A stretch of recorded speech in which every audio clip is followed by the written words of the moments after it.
네, 지난 44장에서 이제 유다가 아주 진솔하고 또 베냐민을 지극히 사랑하는 그런 마음으로 이제 탄원을 하죠. 그리고서는 이제 요셉이 이제 유다나 기타 형제들의 이제 참된 마음을 다 이제 읽은 거예요. 읽자 이제 1절, 2절에 보면은 이제 요셉이 아주 그 마음이 이제 격분이 돼가지고 사람들을 다 물리치고 그리고서는 방성대국하고 그리고서는 이제 애굽에 있는 바로의 궁예까지 이제 요셉이 그와 같은 이제 소문이 이제 들리게 되어지는 겁니다. 그러자 3절 요셉이 그 형들에게 이르되 나는 요셉이라 내 아버지께서 아직 살아계시니까 형들이 그 앞에서 놀라서 능히 대답하지 못하는지라. 그러고서 요셉이 자기가 요셉이라고 얘기를 하니 이게 형들이 참 기가 막히게 우신 것이죠. 자기들이 애굽에다가 구덩이다 던졌다가 애굽에다 팔아버렸는데 그게 애굽의 총리인 줄 세상에 어디 짐작이나 하겠어요. 그러니 이제는 자기들의 생사여탈권을 누가 쥐고 있어요? 이제 요셉이 쥐고 있는 거예요. 이제 상황이 역전이 돼도 이렇게 역전이 될 수가 없는 것이지. 그러게 형들 생각은 지금 어때요? 아휴 이제 죽었구나 이 생각밖에 없는 거예요. 그러니까 그냥 아무 말도 못하고 입이 있어도 유구무원이고 어떻게 해야 좋을지를 모르는 거예요. 그렇게 그냥 놀라가지고 능히 대답하지 못하는지라. 그런데 요셉은 하나님 앞에 깨끗한 은잔이 되었다. 하나님의 마음과 하나가 되어져 있는 거예요. 하나님이 쓰시는 도구란 말씀이에요. 그것은 주님과 똑같은 중심이 되어져야 하나님께서 도구로 쓰시는 거예요. 모세가 하나님의 지팡이가 되었던 거죠.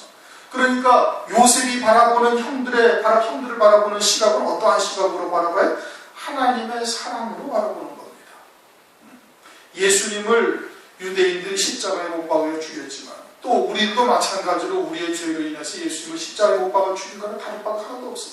그런데도 주님은 어떻게? 우리를 사랑하시는 거예요. 예수를 믿고 나서도 또 죄 짓고 또 범죄하고 그냥 죄악을 물마시듯 하며 살고 있는 우리들 그래도 또 용서하시는 거예요. 하나님의 사랑으로 그 영원한 사랑으로 우리를 그렇게 바라보고 계시는 거예요. 마찬가지로 요셉도 지금 똑같은 시각으로 지금 바라보고 있는 겁니다. 그런데 그 형들은 지금 막 두렵고 무섭고 이제는 죽었구나 낙담하고 지금 절망하고 있는 거예요. 율법적 신앙은 하나님 앞에 늘 그러한 생각이 드는 거예요.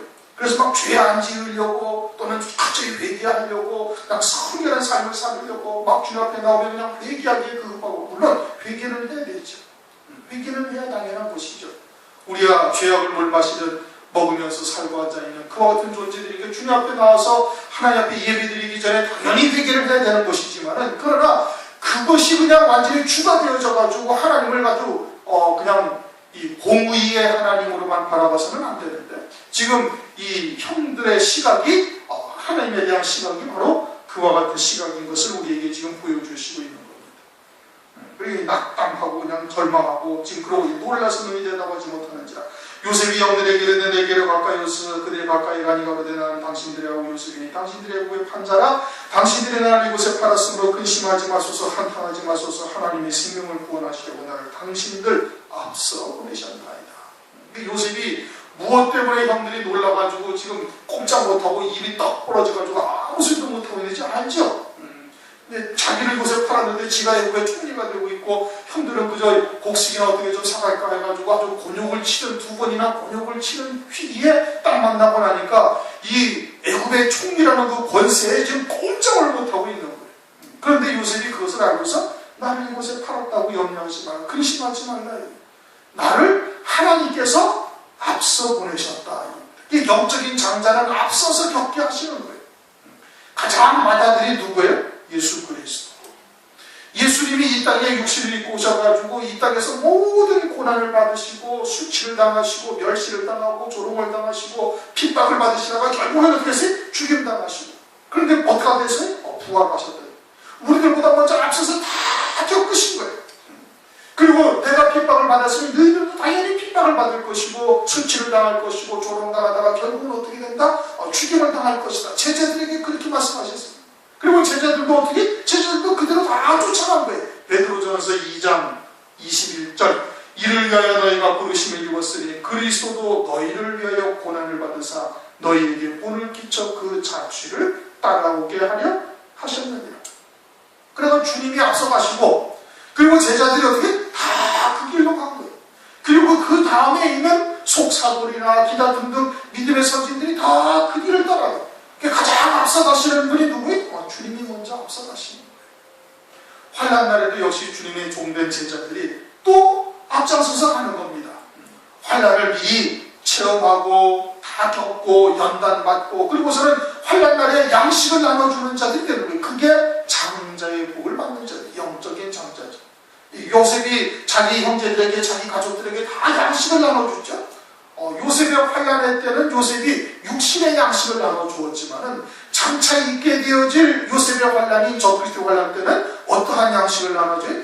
영적인 양식을 나눠주는 자가 되어지는 거예요. 그런데 오늘날 우리가 겪고 있는 여러 가지의 과정들이 다 그때를 위함이라는 것을 믿으셔야 되는 겁니다. 그럼 믿어야 되는 거예요. 믿음으로 받는 자에게 하나님께서 그대로 역사를 하시는 거예요.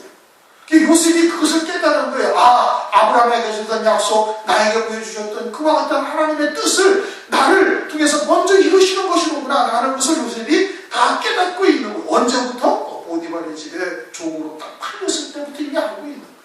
그래서 여호와 하나님께서 요셉과 함께 하셔서 요셉이 하는 모든 일이 다 형통하였더라. 그렇게 말씀하고 있지 않습니까?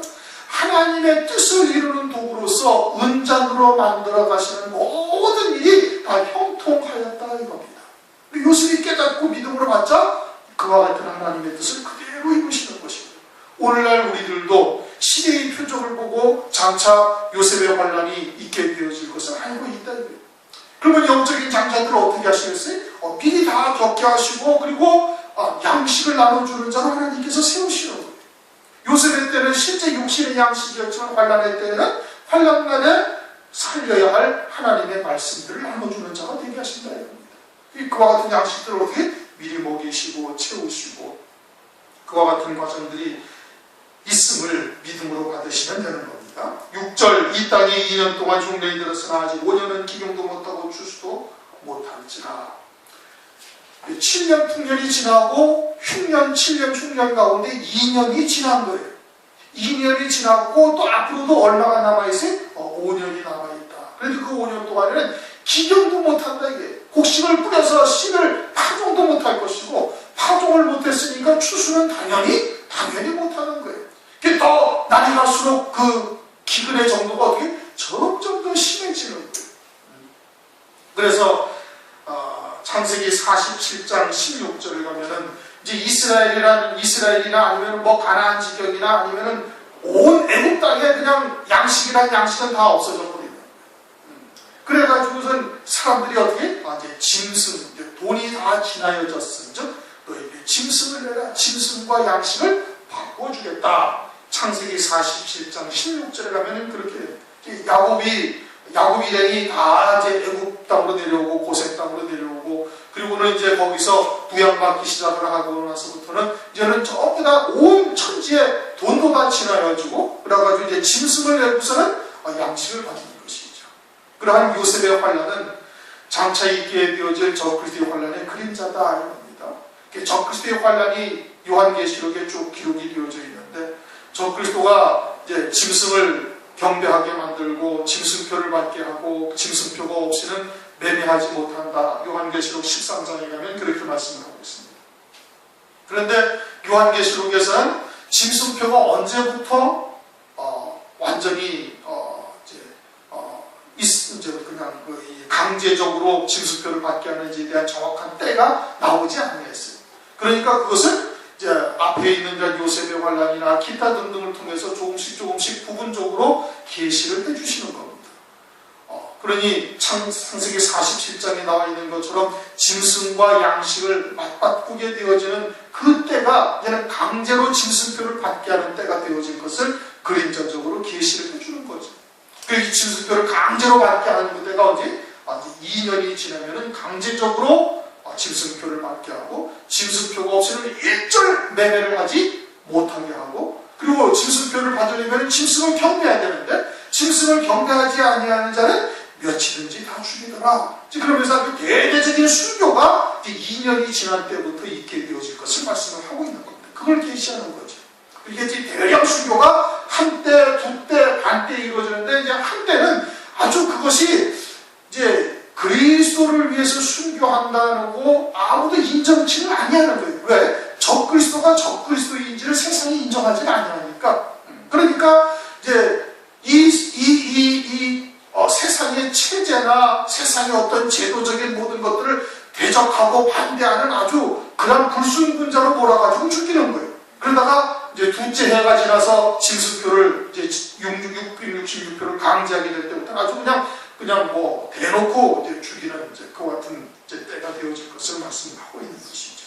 그래서 이스라엘이 이제 2년이 흉년 동안 든 다음에 애굽으로 내려오게 된다는 것을 말씀하고 있는 것이고 7절 하나님이 큰 구원으로 당신들의 생명을 보존하고 당신들의 후손을 세상에 두시려고 나를 당신들 앞서 보내셨나니 큰 구원이다 이렇게 말씀을 하고 있어요.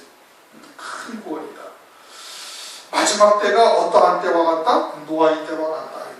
마태복음 24절. 노아의 때와 같다라는 것은 다시 말하면은 육에 속한 신앙, 세상에 속한 신앙에서 벗어나지 못하고 모든 교회가 다 그와 같은 순물을 먹고 살 때를 말하는 거예요. 그래서 진리가 땅속에 묻히는 거예요. 예수님이 땅속에 묻히듯이 진리가 땅속에 묻혀요. 그러나 가장 귀한 향을 하나님께서 이제 예수님이 이제 바르셨죠. 이제 마리아가 그와 같은 나비향 한 옥합을 깨뜨려서 주님에게 바르셨어요. 주님에게 바르시자 주님께서 이제 그것이 뭐라고 했어요? 나의 장사를 위함이다. 그러면 주님이 장사될 때가 있다는 얘기예요. 그래서 실제로 주님이 십자가에서 죽임을 당하셨지만 실상은 그걸 말하는 것이 아니라 하나님의 진리가 땅속에 다 묻힐 때가 있다. 그래서 땅속에 묻혀가지고 사람의 사상이나 사람의 계명이 그것이 마치 진리인 양 대세를 이루고 홍수처럼 범람하게 되어질 때를 말하고 있는 거예요. 그와 같은 때 진리가 무엇인지를 모르는데 하나님께서 우리들을 그 가운데서 택하셔서 구원하시는 거예요. 그런데 이것이 얼마나 큰 구원이에요. 우리가 뭐 기도를 많이 하고 우리가 어디서 특별한 지혜, 지식이 있어가지고 하나님의 말씀에 진리가 무엇인지 이건 들어보니까 이건 순물이다. 여러분 분별하실 수가 있었습니까? 아니란 말씀이에요. 이제야 비로소 하나님의 말씀이 무엇인지를 하나님께서 부르셔서 듣게 하시고 깨닫게 하시니까 이게 하나님의 뜻이고 그것이 순물이었고 흙탕물이었고 사람의 계명이었고 먹으면 죽는 물이었구나. 이것을 이제서야 깨닫는 것이지 그걸 듣고 있을 때는 아무도 모르는 거예요. 그 사람들도 다 그게 진리라고 알고 지금 살아가고 있는 거예요. 홍수물을 받아 먹으면서 그것이 순물인지 아니면 생수인지 생명성인지 분별을 못하고 있다는 거예요. 그 가운데서 하나님께서 우리를 끄집어 구원하시는 거예요. 이게 큰 구원이죠. 우리가 큰 은혜를 입었다 이겁니다. 그리고서는 당신들의 후손을 세상에 두시려고 그렇게 말씀하고 후손이라는 단어가 히브리어로 세이크라는 단어인데 히브리어 남은 자라는 뜻이에요. 그냥 단순한 후손이라고 번역이 되어 있지만 그냥 후손이 아니라 실제 원어는 뭐로 되어 있냐? 남은 자다. 남은 자만 하나님께서 구원을 하시는 거예요. 하나님께서 말세에 은혜를 입기로 예비된 자들이 있다. 베드로전서 1장 5절을 보면 그렇게 말씀하고 있죠. 남은 자가 있다. 이스라엘에게 엘리야의 때에도 남은 자가 있었던 것처럼 마지막 때에도 그와 같이 남은 자들이 있는 거예요. 그 남은 자들을 하나님께서 구원하시는 겁니다. 하나님의 모든 교회가 다 구원받는 것이 아니다 이거예요.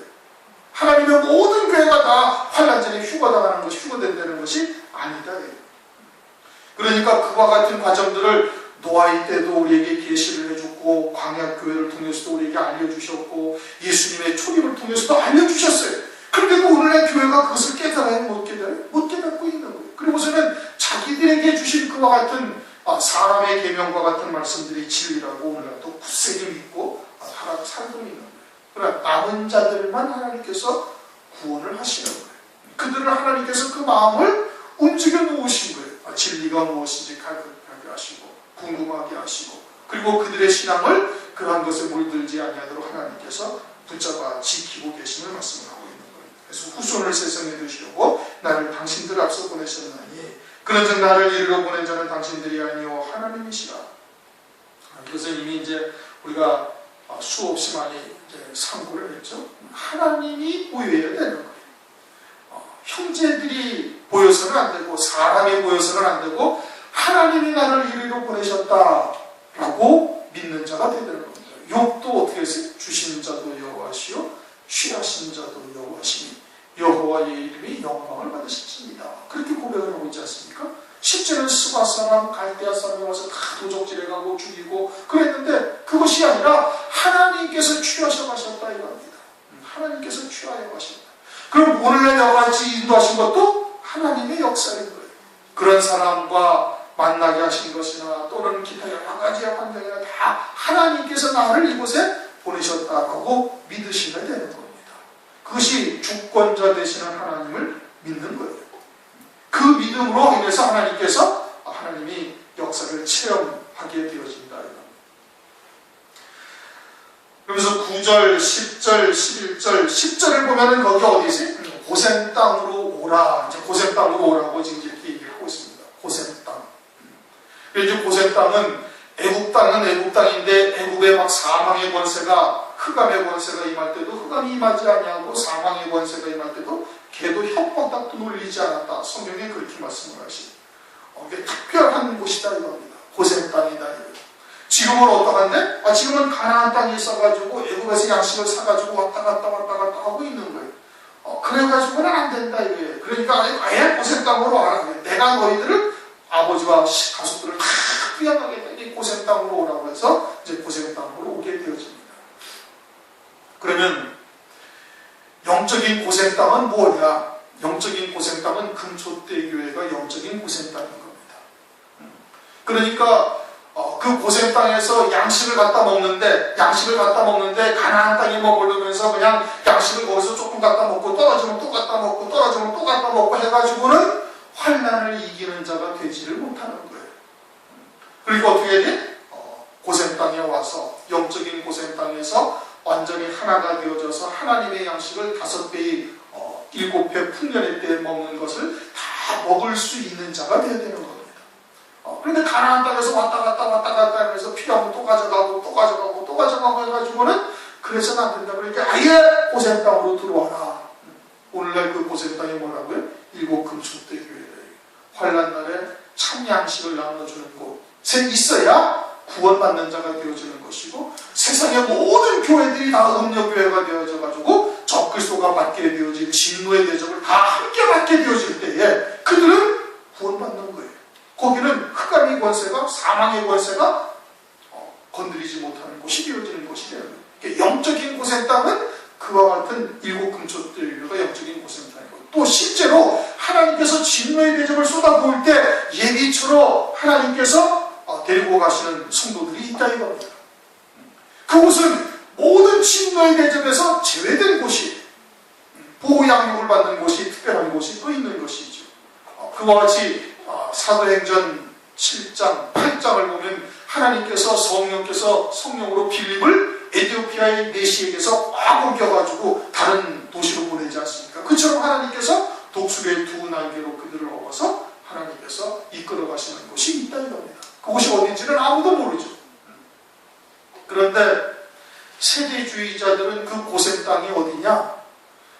요르단에 있는 페트라 성이라고 합니다. 여러분 페트라 성이 뭔지 아셔요? 암벽이 있는 산이 암벽인데 들어가는 입구가 딱 말 한마디 사람 하나 딱 들어갈 정도의 암벽 사이에 길을 딱 들어가면 갑자기 그냥 넓은 대지와 그냥 큰 암벽 산이 나오는데 그 암벽 산을 다 깎았어요. 깎아가지고 궁처럼 만들어놨어요. 옛날 이제 오래된 곳이죠.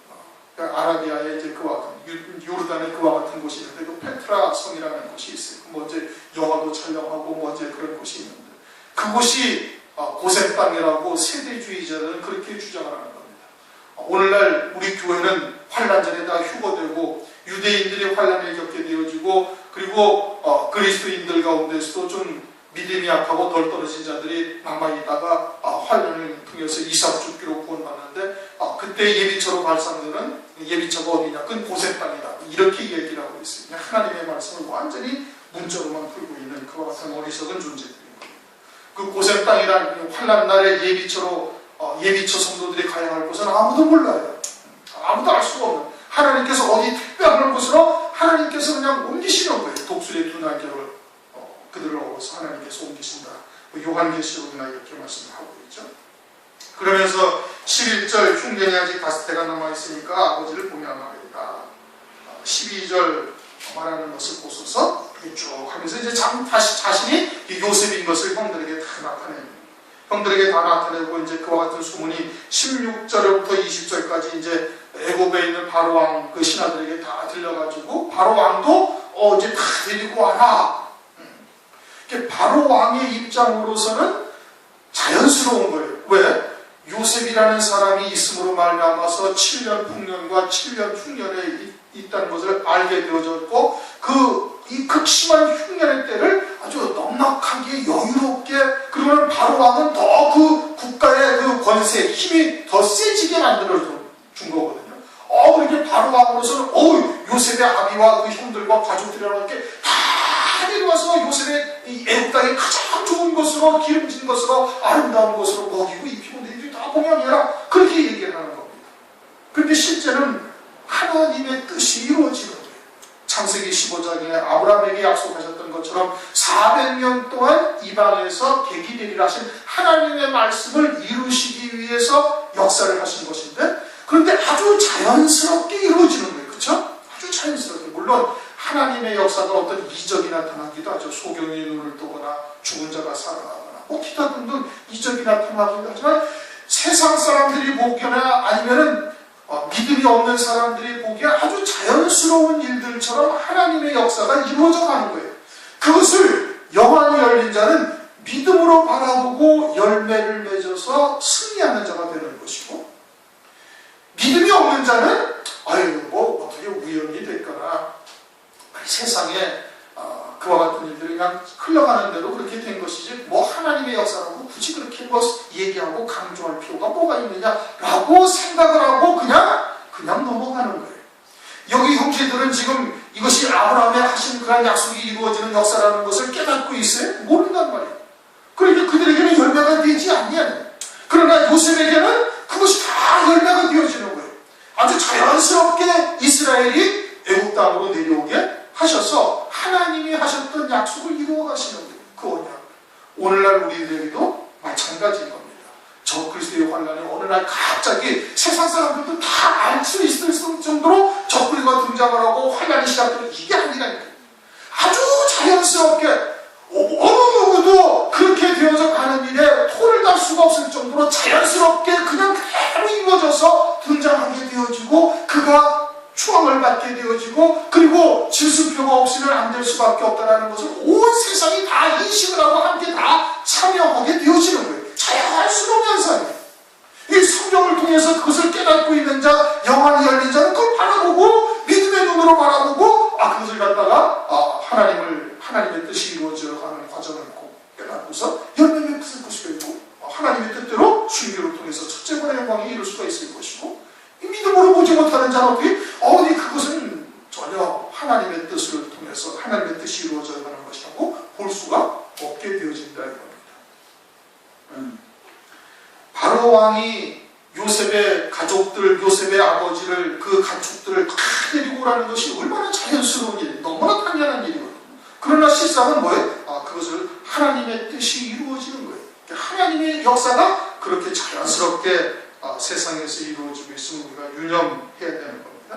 그러면서 22절을 다 같이 한번 읽어보십시다. 시작. 또 그들에게 다 각기 옷 한 벌씩 주되 베냐민에게는 은 300과 옷 5벌을 주고 베냐민에게는 은 300과 옷 5벌을 줬다. 그렇게 지금 말씀을 하고 있어요. 앞에 43장에서는 음식을 식물을 5배나 주었다. 그렇게 말씀하고 있죠. 식물을 5배나 주었다는 것은 보리떡 5개를 먹었다라는 것과 마찬가지인 겁니다. 보리떡 5개를 주어서 먹은 것.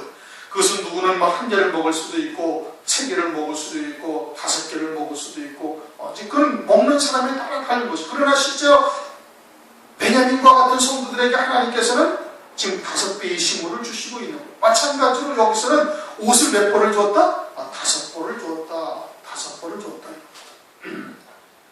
갈라디아서 3장 27절을 보면 그리스도와 합하여 세례를 받은 자는 그리스도로 옷을 입었느니라. 그리스도로 옷을 입었다라는 게 뭐예요? 하나님의 말씀을 믿는 믿음으로 사는 자가 되었다, 이 뜻인 겁니다. 하나님의 말씀을 믿는 믿음으로 사는 자가 딱 된 것이 그리스도로 옷 입었다, 의의 옷을 입은 것을 말하는 것이죠. 그러면서 다니엘서를 보면은 다니엘서 3장에 느부갓네살왕이 신상을 세워놓고 절하지 않으면 풀무불에다가 다 던져놓겠다. 그런데 다니엘의 세 친구가 어땠어요? 다니엘의 세 친구는 풀무불에 우리는 들어간다 할지라도, 그리 아니하실지라도, 하나님께서 나를 구원하시겠지만 그리 아니하실지라도 우리는 왕이 만들어 놓은 그 세운 신상에 절할 수도 없고 하지도 아니할 것이다. 할 수도 없다. 하지 아니할 것이다.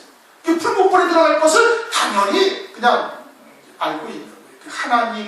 하나님 외에는 다른 신을 섬기지 않겠다. 아주 굳센 믿음이죠. 그런데 그 세 친구들이 풀무불에 던져지는데 어떤 옷을 입었는지 설명을 해요. 그렇죠? 아니, 불에 타 들어갈 자들은 뭘 옷을 갖다가 고의를 입고 속옷을 입고 겉옷을 입고 또 별다른 옷을 입었다. 다니엘서 3장 21절, 이 사람들은 고의와 속옷과 겉옷과 별다른 옷을 입은 채 결박하여 극렬히 파는 풀무 가운데 던질게.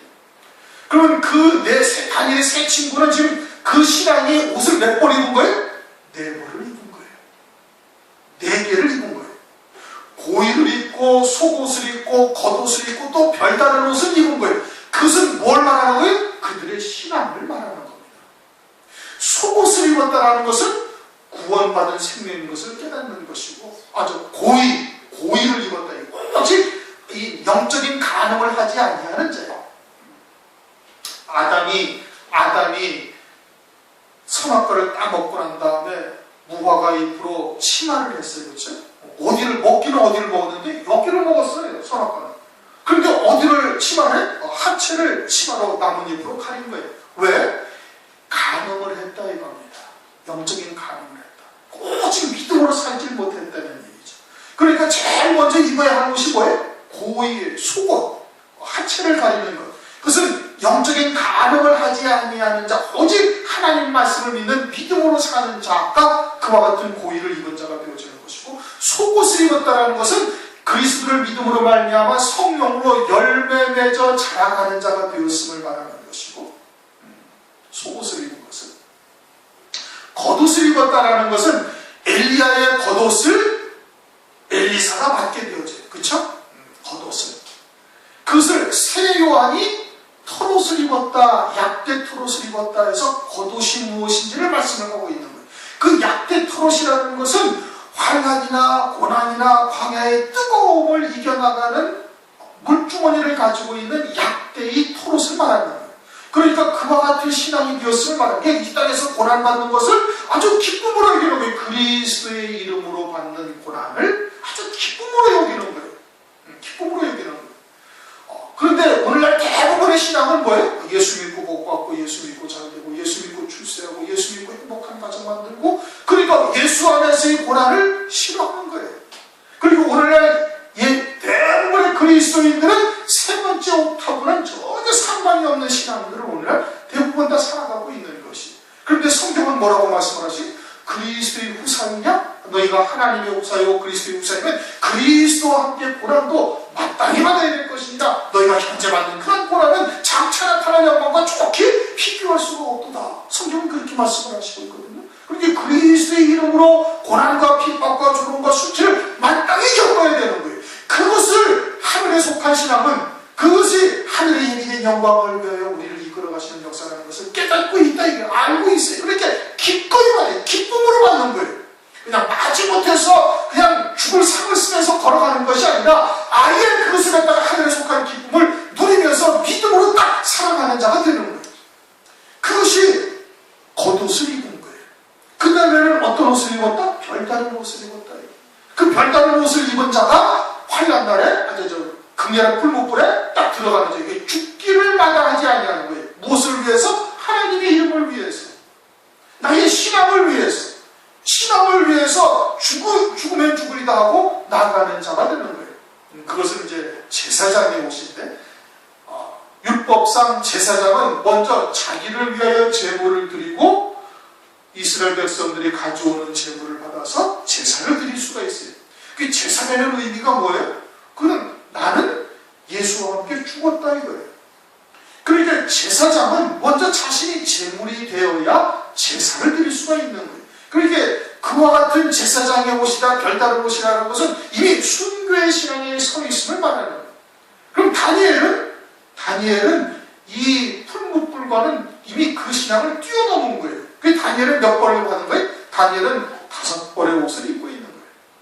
5벌의 옷을. 5벌의 옷을 입었다라는 것은 뭘 말하는 거예요? 환난날에 하나님의 말씀을 나누어 주는 자. 5배의 양식이 뭘 말하는 거예요? 환난날에 하나님께서 구원하실 양식의 말씀을 나누어 주는 자. 그것을 3덩어리를 먹든지 3개를 입든지 4벌의 옷을 입든지 5벌의 옷을 입든지 그거는 각자의 믿음을 따라 다른 거예요.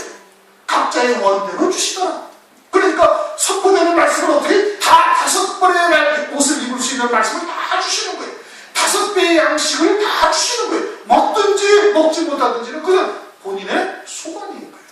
그래서 베냐민에게 몇 벌의 옷을 줬다? 5벌의 옷을 줬다. 그리고선 뭘 줬어요? 은 300을 줬어. 300이라는 숫자는 성경에 여기밖에 나오질 않습니다. 다른 데는 나오질 않아요. 그러니까 비교 해석할 수 있는 곳이 아무것도 없어요. 그런데 3이라는 숫자는 성삼위 하나님을 의미하고 있는 겁니다. 1도 유일하신 하나님. 2는 그런 두 증인 조직의 수를 말하는 것이고 3은 그 삼위일체 하나님을 말하는 거예요.